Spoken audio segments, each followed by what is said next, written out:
নমস্কার বন্ধুরা। কেন্দ্র সরকারের লক্ষ লক্ষ পেনশনার এবং কর্মচারীদের জন্য অবশ্যই এটি খারাপ খবর। কারণ রাজ্যসভাতে আপনারা জানেন এই মুহূর্তে ভারতবর্ষের সংসদ চলছে, শীতকালীন অধিবেশন চলছে। তো সেখানে রাজ্যসভাতে এই অষ্টম পে কমিশন নিয়ে, অর্থাৎ অষ্টম বেতন কমিশন নিয়ে একটি কোশ্চেন করা হয়েছিল, অর্থাৎ প্রশ্নোত্তর পর্বে। তো সেখানে কেন্দ্রীয় অর্থ প্রতিমন্ত্রী কী বলেছে দেখুন। আগে দেখে নিই যে কী বিষয়টা কী ছিল। দেখুন এখানে দেখেন, constitution of eight central pay commission, Shri Javed Ali Khan যিনি কোশ্চেন করেছেন, এবং আর সেই সঙ্গে শ্রী রামাজি লাল সুমান। তো এই দুইজন সাংসদ এনারা কোশ্চেন করেছিলেন যে এই মুহূর্তে কেন্দ্রীয় সরকারি কর্মচারী এবং পেনশনারদের জন্য অষ্টম বেতন কমিশন গঠনের কি খবর আছে, বা এখন পর্যন্ত কি এগিয়েছে নাকি, বা 2025-এর বাজেটে এটা ঘোষণা হবে নাকি, এবং যদি হয় সেই রকম তাহলে তার কিছু ব্যাখ্যা দেওয়া হোক।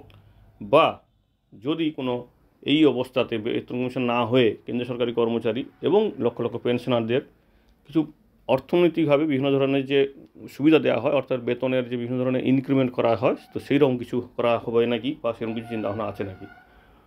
তো সেই বিষয়ে কেন্দ্রীয় অর্থ প্রতিমন্ত্রী শ্রী পঙ্কজ চৌধুরী উনি বলেছেন যে আপাতত এই রকম কোনো প্রপোজাল নেই অষ্টম বেতন কমিশন নিয়ে যে গঠন হবে রিসেন্টলি, বা 2025-এ বাজেটে ঘোষণা হবে।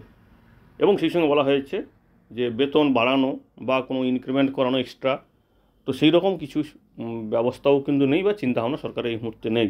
তো আপাতত অষ্টম বেতন কমিশনে যে গুজব চলছিল বা মিডিয়াতে রিপোর্ট হচ্ছিল, সেহেতু আমরাও হয়তো আপনাদের সঙ্গে খবর শেয়ার করেছি। তো এইরকম কিন্তু এখন পর্যন্ত আশার আলো দেখবে না, কারণ এই মুহূর্তে কেন্দ্র সরকারের যেটা অর্থ প্রতিমন্ত্রী রাজ্যসভাতে বলেছেন সেই অনুযায়ী এখন অষ্টম বেতন কমিশন গঠনের কোনো সম্ভাবনা নেই, বা এই মুহূর্তে কোনো খবর নেই। যদি ভবিষ্যতে হয় সেরকম কিছু খবর অবশ্যই আপনার সঙ্গে শেয়ার করব। তো আপাতত এই খবরটি কিন্তু খুব একটা সুখকর নয় বা আশাপ্রদ নয় সরকারি কর্মচারী এবং পেনশনারদের জন্য। ধন্যবাদ।